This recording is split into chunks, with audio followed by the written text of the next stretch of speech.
За каждым героем стоит семья, которая продолжает жить и хранить память о нем. Со слезами на глазах родители и жены бойцов чтят память и делают вклад в сохранение исторического наследия.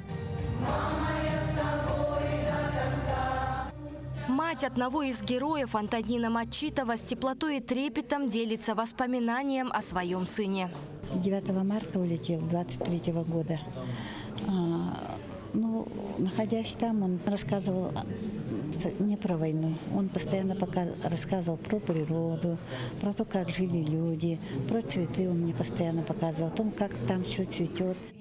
Семья героя призвана объединить якутян перед лицом утраты и увековечить память тех, кто отдал свою жизнь во имя Родины. Каждый снимок – это не просто изображение, а целая история о верности и гордости. Здесь всего представлено 32 фотографии, 32 истории семей. Героями снимков являются родители, бабушки и дедушки, жены и их дети.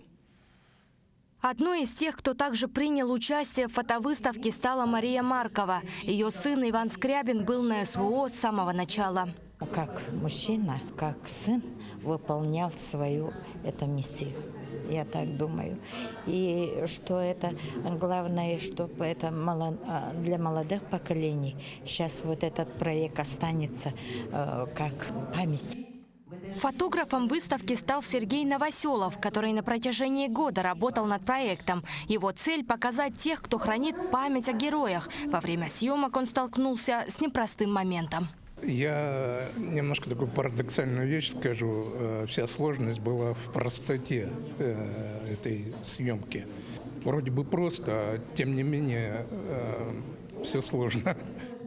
Планируется, что на фотовыставке будет запечатлены еще большее количество семей, а также то, что она будет передвижной. Мы хотим, чтобы все посмотрели и знали в лицо не только героев специальной военной операции, но и их родных и близких, которые героически увековечивают память. Мы им очень благодарны, то, что они в таком состоянии все-таки приезжали, даже с улусов, фотографировались с семьями, с портретами своих близких. Вместе с тем в настоящее время готовится вторая выставка, которая развернется 12 июня в День России. Даяна Федорова, Семен Семенов, Якутск.